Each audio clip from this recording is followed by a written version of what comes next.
Primary reason होता है, सबसे पहली बात होता है इन्फेक्शन, दूसरा होता है वाटर डिफिशिएंसी। अगर देखो इन्फेक्शन, तो इंडिया ऐसी कंट्री है जिसमें इन्फेक्शन होते ही रहते हैं, आप कहीं भी चले जाओ, घर में भी जाओ, तो भी it is not an infection free place. तो अपनी हेल्थ अभी भी इग्नोर करनी चाहिए, जो अपने टाइम पे मल्टीविटामिन्स हैं, सप्लीमेंट्स हैं, खाना पीना, एक्सरसाइज, वो करना चाहिए। उसके बाद मेंटल हेल्थ पे भी वुमेन को अपनी बहुत फोकस करना चाहिए, बहुत ज्यादा फोकस करना चाहिए। नमस्कार दर्शकों, मैं दिया शर्मा, स्वागत है आपका एचपीएन न्यूज में। और आज हमारे बीच मौजूद है हमारे मुख्य अतिथि consultant physician doctor Subra Bharadwaj ma'am. सबसे पहले तो मैम मैं आपका धन्यवाद करना चाहूंगी। थैंक यू सो मच कि आपने अपना समय हमें दिया। मैं चाहूंगी कि आप हमारे दर्शकों को अपने बारे में बताएं। मेरा नाम डॉक्टर शुभ्रा भारद्वाज है। I am MBBS in MD and मेरा प्रैक्टिस है नोएडा सेक्टर 76 में।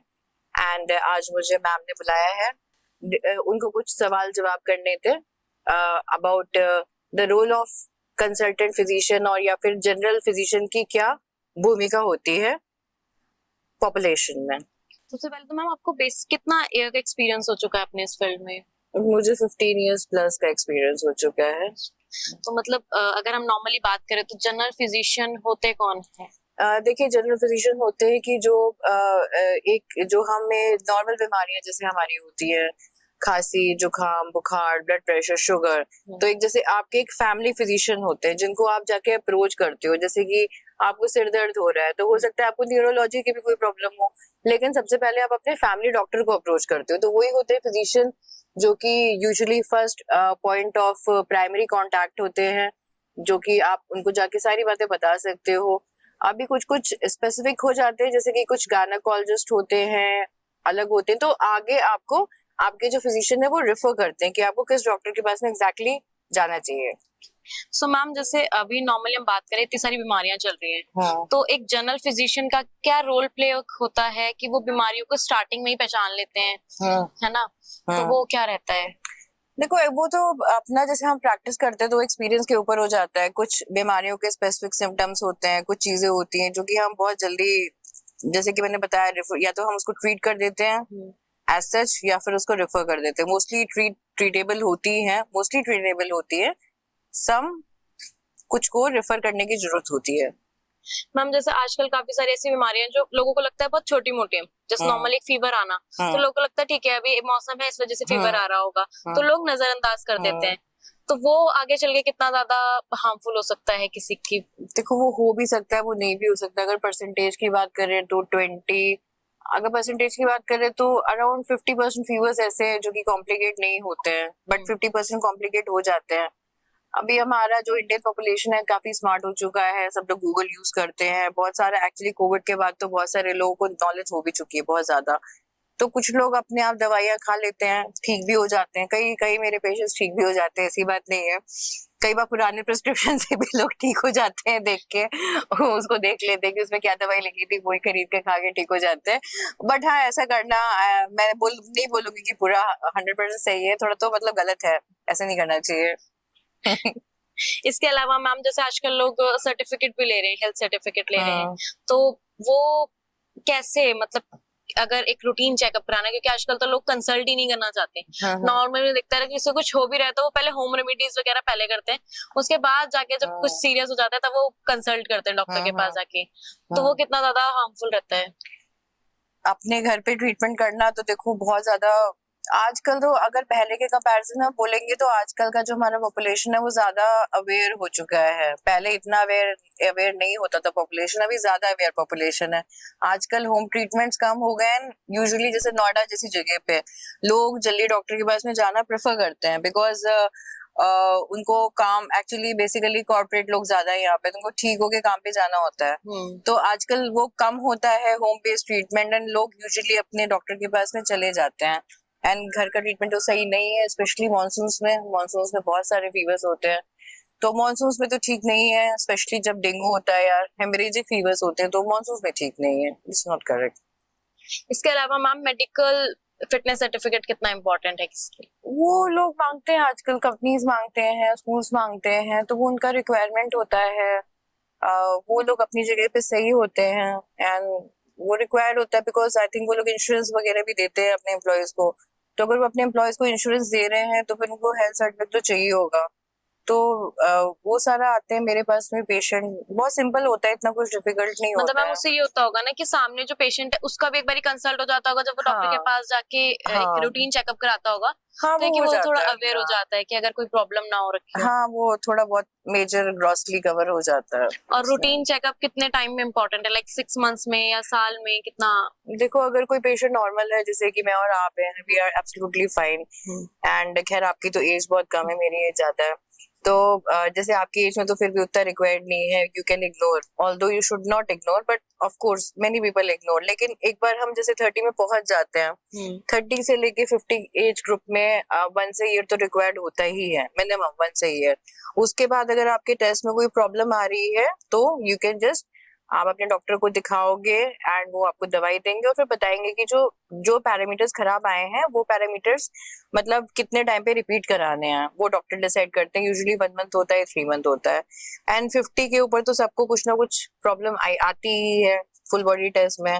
50s में 60s में यूजुअली आती है, कई लोगों को नहीं भी आती है, तो वो डिपेंड करता है डॉक्टर ही कितने टाइम पे प्रिस्क्राइब करते हैं। बट हाँ, मैं कहूंगी कि साल में एक बार it is a pretty good estimate.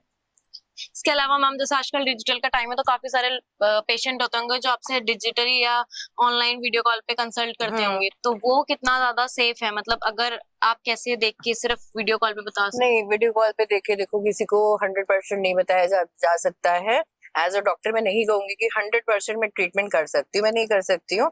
हाँ, लेकिन अगर किसी पेशेंट को दिक्कत होती है, कोई अर्जेंट है, जैसे कि हम अवेलेबल नहीं है या ऑड आवर्स है या फिर रात का टाइम है, तो हम वीडियो कंसल्ट कर देते हैं और उसमें अगर अगर हम दवाइयाँ प्रिस्क्राइब कर देते हैं और उसके बाद हम पेशेंट को एक्सप्लेन भी करते हैं कि अगर आपको कोई ऐसी ज्यादा दिक्कत हो जाए तो आप इमरजेंसी में जा सकते हो, या तो फिर आप मेरे पास में फॉलोअप के लिए नेक्स्ट डे आना या शाम को आना, या मैं जब भी नेक्स्ट अवेलेबल हूँ तब आप मेरे पास में आ जाना।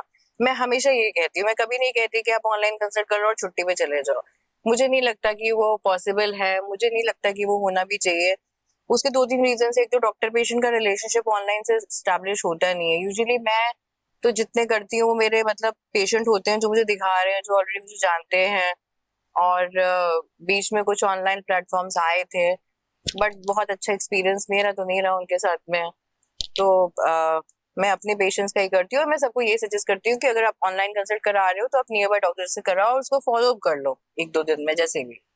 मैम जैसे अभी जो टाइम चल रहा है, जो मानसून का टाइम चल रहा है, इसमें इन्फेक्शन काफी ज्यादा बढ़ता जा रहा है, तो अभी आप रिसेंट पे कौन कौन से इन्फेक्शियस डिजीजेस देख रहे हो जो आपको लग रहा हो कि हाँ बहुत ज्यादा पेशेंट आ अभी रहे हैं? एज ऑफ नाउ तो देखो, अभी कुछ कोविड के केसेस आए थे और फिर वो कोविड के केसेस चले गए जून में। तो अभी ऐसा जुलाई में कोई बहुत ज्यादा वायरल फीवर्स या फिर जैसे होता है वो अभी नहीं चल रहा है। लेकिन हाँ, जो आने वाला है वो मैं बताती हूँ। मानसून में जो हर साल आता है, मानसून अभी तो नहीं आता, अभी शुरू है मानसून, लेकिन थोड़ा जैसे जब वाटर लॉगिंग वगैरह हो जाती है, मॉस्किटोज हो जाते हैं, तब जो हमारे पास में आते हैं वो हेमरेजिक फीवर्स आते हैं बहुत टिपिकली। तो उसमें प्लेटलेट्स गिरती हैं, तो उसमें पूरा ग्रुप है जिसमें कि dengue is the number 1 haemorrhagic fever. तो डेंगू आ जाता है और फिर कुछ फंगल इन्फेक्शंस टिपिकली मानसून में आते हैं। कभी कभी यूटीआई भी आ जाता है, ज्यादा हो जाता है। और इतना ही है, मतलब कोल्ड कफ तो हाँ आता है, कोल्ड कफ भी आ जाता है, बट जो मानसून में जो सबसे खतरनाक फीवर है जिसपे सबसे ज्यादा ध्यान देना है वो डेंगू होता है। मैम जैसे कितनी बार अभी जैसे आजकल का जो टाइम चल रहा है इसमें फीवर, गले में दर्द और खांसी सारे नॉर्मल हो गया है, मतलब हर तीसरे बंदे को हो रही है, तो लोग क्या करते हैं इस चीज को ना अवॉइड करते हैं कि ठीक है ये नॉर्मल है, क्या पता हमारे घर में हो रहा था इस वजह से हमें हो गया। तो क्या इसको सिर्फ अवॉइड ही करना सही है, मतलब एक बार कंसल्ट करना जरूरी है? देखो, मैं ये तो नहीं बोलूंगी कि very cold and cough you go to your doctor and consult, but yes of course अगर कोल्ड कफ की वजह से आपको काम करने में प्रॉब्लम हो रही है, आप अपना काम नहीं कर पा रहे हो, अपना कोई प्रोफेशनल वर्क है वो नहीं कर पा रहे हो, या आपको फीवर है, बहुत ज्यादा हाई ग्रेड फीवर है 101 102, तब आप अपना सेल्फ ट्रीटमेंट नहीं करो। अदरवाइज देखो, सारे लोग ही हमारे इंडियंस सेल्फ ट्रीटमेंट करते हैं, तो मेरे बोलने से कुछ नहीं होगा। और देखो, हर किसी के पास में इतना टाइम भी नहीं है ना, इतना पेशेंस है कि एक छींक आने पे कोई डॉक्टर को दिखाए, तो हमारे पेशेंट ठीक हो जाते हैं। बट यस, अगर बहुत ज्यादा दिक्कत हो रही है काम में या फिर हाई ग्रेड फीवर है तो डॉक्टर को दिखाना चाहिए उस टाइम पे। मैम ऐसे कुछ प्रिकॉशंस जो हम अपनी डेली लाइफ में इन्वॉल्व कर लें ताकि हमें ऐसी कोई दिक्कत हो ही ना आगे चल के? अब ऐसे तो देखो बोलना मुश्किल है, हाँ, लेकिन मल्टीविटामिन्स, D3, ये सब अगर हम टाइम पे लेते रहते हैं तो हमारी इम्यूनिटी अच्छी रहती है। एंड दूसरा कि अगर हमें पता है कि कोई वायरस या फिर कोई बैक्टीरिया आया हुआ है, तो हम उस टाइम पे जैसे कि बीच में कोविड की वेव्स आती रहती हैं, कभी छोटी आती है कभी बड़ी होती है, तो उस टाइम हम सैनिटाइजर यूज कर सकते हैं। अभी जब हमें पता है डेंगू आने वाला है तो हम मॉस्किटो से प्रिवेंशन कर सकते हैं, और जो भी डेंगू के प्रिकॉशंस होते हैं ऑल आउट यूज करना, दिन में यूज करना, पानी नहीं जमा करना, इकट्ठा करना, वो सब इम्पोर्टेंट है। इसके अलावा अगर हम वुमेन हेल्थ पे बात करें तो जैसे आजकल की जो हमारी वुमेन्स हैं वो सबसे ज्यादा अनदेखा करती हैं अब कोई भी प्रॉब्लम को। हमेशा से करती आ रही है ना, टाइम नहीं मिला, सोसाइटी की कंडीशनिंग ऐसी है। कुछ भी होता है तो वो उस चीज को अवॉइड कर देती है या घर पे ही कुछ ना कुछ ले लेती है ठीक होने के लिए।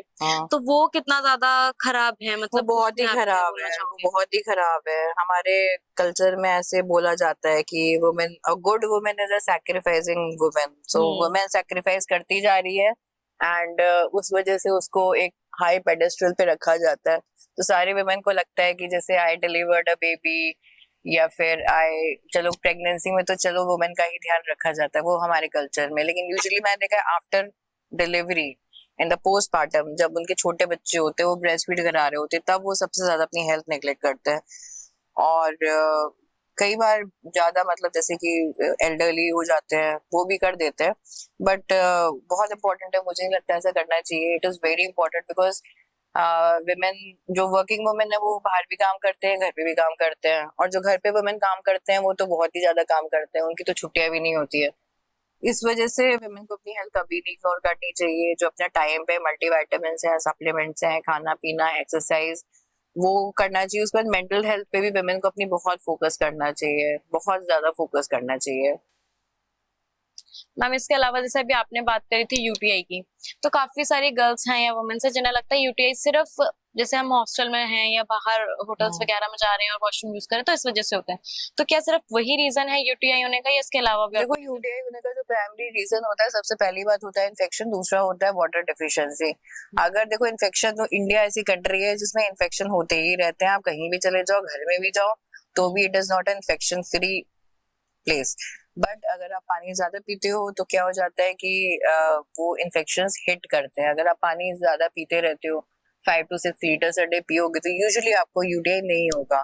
लेकिन हाँ, अगर आप पानी ढंग से नहीं पीते हो तो यूटीआई हो जाता है। और फिर इन्फेक्शन तो खैर है ही, लोग ट्रैवल करके आते हैं तो हो जाते हैं, तो they have to be precautions. जैसे जब ट्रैवल करते हैं तो कुछ सैनिटाइजर्स आते हैं, सीट सैनिटाइजर्स यूज करने चाहिए, वो सारी चीजें करनी चाहिए, प्रिकॉशंस लेनी चाहिए। इसके अलावा मैम जैसे आजकल जो लोग हैं सबसे ज्यादा कोई भी बीमारी होती है तो लोग गूगल करके पहले चेक करते हैं कि क्या हुआ है और इसकी दवाई क्या होगी। तो उस पर आप क्या कहना चाहोगे? ऐसे काफी सारे पेशेंट्स आपके पास भी आते हैं जो बोलते हैं मैम हमने गूगल पे चेक किया था बट ये तो कुछ और बता रहा था। शुरू में जब मैंने प्रैक्टिस स्टार्ट की थी ना, तो जैसे होता है लोगों को ट्रस्ट नहीं होता, तो वो तो मैं एक तरफ लिखती थी, दूसरी तरफ गूगल करते थे। ये शुरू की बात है, 5 years बैक मैंने स्टार्टेड। तो वो तो देखो ठीक नहीं है, गूगल करने को तो मतलब मैं कभी भी नहीं कहती हूँ। फिर गूगल पे आपको तो देखो, गूगल पे तो मैं चाहूँ तो मैं एक आर्टिकल लिख दूँ, वो सही है गलत है, मतलब मुझसे कौन पूछने आ रहा है। तो वो गूगल करना तो देखो सही नहीं है, मैं नहीं मानती उसको। मतलब ऐसे काफी सारे पेशेंट होते होंगे जो वैसे भी आपके पास अभी भी आते होंगे कि मैम हमने चेक किया था तो हमें ये बता रहा था, बता रहा था, आते हैं। तो क्या एक एडवाइस देना चाहोगे आप उन लोगों को, एक लास्ट मैसेज हमारी ऑडियंस को? देखो, मैं तो यही कहती हूँ कि अपने डॉक्टर पे ट्रस्ट करो। अगर कोई डॉक्टर ने मतलब इतने साल पढ़ाई की है, सबसे पहले तो आप ट्रस्टवर्दी डॉक्टर ढूंढ लो।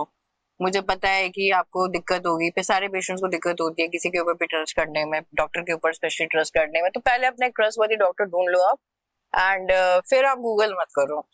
मतलब गूगल करके देखो, बहुत सारी चीजें होती है जो आपको समझ में नहीं आएंगी, तो गूगल करके वो इधर की चीजें उधर हो जाती है, तो फिर वो कोई फायदा नहीं है। मतलब अगर हम यहाँ पर जैसे प्रैक्टिस कर रहे हैं, मोस्टली जो डॉक्टर्स प्रैक्टिस कर रहे हैं, they have spend their 15-20 years in this field. अगर हम बात करें तो तब हम प्रैक्टिस करने लायक होते हैं 15 साल 20 साल पढ़ाई करने के बाद, तो वो गूगल करके नहीं हो पाएगा, तो वो तो अवॉइड ही करना चाहिए। इसी के साथ मैम मैं आपका धन्यवाद करना चाहूंगी कि आपने अपना समय हमें दिया और हमारे दर्शकों को इतना अवेयर किया। Thank you so much. Thank you so much, thank you so much. Videos देखने के लिए सब्सक्राइब करें HBN न्यूज, बेल आइकन दबाकर लेटेस्ट नोटिफिकेशन पाएं।